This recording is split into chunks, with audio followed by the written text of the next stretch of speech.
ఈ ప్రారంభం గురించి పురాణాల్లో చాలా వివరంగా చెప్తారు. ఇప్పుడు ఆ శక్తి ఆయుధం గురించి చెప్తాను. భగవాన్ దీన్ని పట్టించుకోలేదు.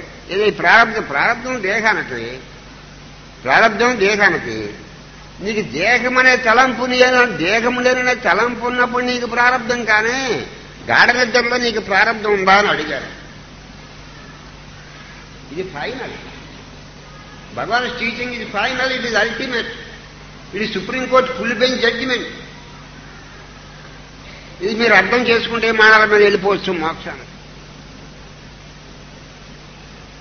ఇప్పుడు దేహము లేననే తలంపు ఉంటే నీకు ప్రారంభం, కానీ దేహము లేననే తలంపు నీకు లేనప్పుడు ప్రారంభం ఎక్కడ ఉంది? నీ మనస్సు బాహ్యముఖానికి వచ్చినప్పుడు దేహము లేననే తలంపు వస్తుంది.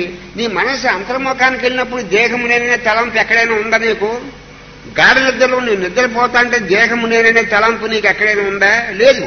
నీ మనస్సు బాహ్యముఖానికి వచ్చినప్పుడే ఆ దేహము లేననే తలంపు నీకు వచ్చినప్పుడు నేను ప్రారంభం అనిపిస్తుంది, కానీ లేకపోతే నీకు ప్రారంభం అనిపిస్తున్నానని అసలు ఏమీ అనిపించదు.